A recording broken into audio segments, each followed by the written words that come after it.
বিল্লাহি মিনাশ শাইতানির রাজিম। বিসমিল্লাহির রহমানির রহিম।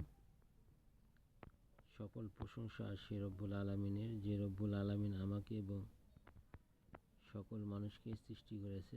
সে রব্বুল আলামিনের প্রতি শুকর আদায় করি, সকলে বলে আলহামদুলিল্লাহ। প্রিয় দর্শক ভাই ও বোনেরা, আজকে আমি আপনাদের মাঝে একটি আমল নিয়ে হাজির হয়েছি। আমলটি অবশ্যই দেখতে পাচ্ছেন। 18 নম্বর পারা 6 নম্বর রুকু যে দোয়াটি নিয়ে হাজির হয়েছি, এই দোয়ার মাধ্যমে আপনি কি হাসিল করতে চান বা কি ফয়দা পেতে চান সেটা এখানে দেওয়া রয়েছে। আমরা অনেক সময় অনেকেই শয়তানের কুমন্ত্রণা থেকে নিরাপদ থাকার আমল করতে চায় বা আমল খুঁজি। শয়তান বলতে আল্লাহ তাআলা ইবলিস শয়তানকে তৈরি করছে, সেটাই খালি শয়তান না, মানুষের মধ্যেও শয়তান আছে। মানুষের মধ্যে ধোঁকা দিয়ে কুমন্ত্রণা দিয়ে মানুষকে গুমরাহের পথে নিয়ে যায়। তাই এখানে যে আমলটি দেখতেছি 18 পারা 6 নম্বর উপর, এই আরবিটা আমরা পড়ব।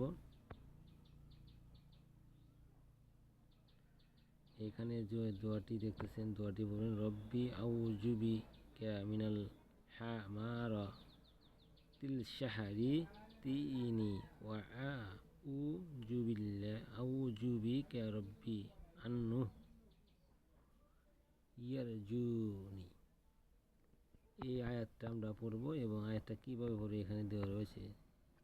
সব বিস্তারিত এর সারমাংশ বুঝতে পারবেন। এবং যারা চ্যানেলটি সাবস্ক্রাইব করেন না, সাবস্ক্রাইব করে দেবেন এবং চ্যানেলের সাথে থাকবেন, যাতে আমি আপনাদেরকে আরও ভালো ভালো তদবির ভিডিও দিতে পারি বা ইসলামিক আমলগুলো আপনারা করতে পারেন।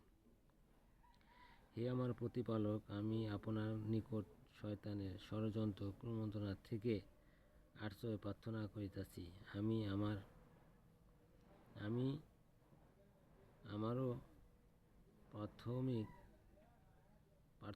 প্রার্থনা করিতেছি, হে আমার রব, এ থেকে যে শয়তান আমার নিকট হাজির হোক।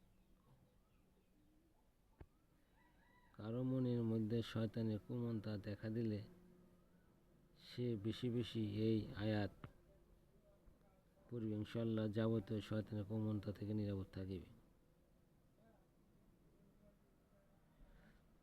এটা আপনি যেভাবে দেওয়া রয়েছে ঠিক সেভাবে পাঠ করবেন। পাঠ করলে ইনশাআল্লাহ আশা করি আপনার মনের মধ্যে শয়তানের কুমন্ত্রণা থেকে আপনি বাঁচতে পারবেন। আপনার মধ্যে যদি কোনো অহংকার বা ঘৃণা থাকে সেটা দূর হয়ে যাবে। আশা করি অহংকার ও শয়তানের দোসর, যে অহংকার করে তার মনে খুবই শয়তানের বাসা বাঁধে। সেই অহংকার থেকে দূরে থাকবেন এবং শয়তানের থেকে বেঁচে থাকার জন্য এই আমলটি করবেন। আসসালামু আলাইকুম।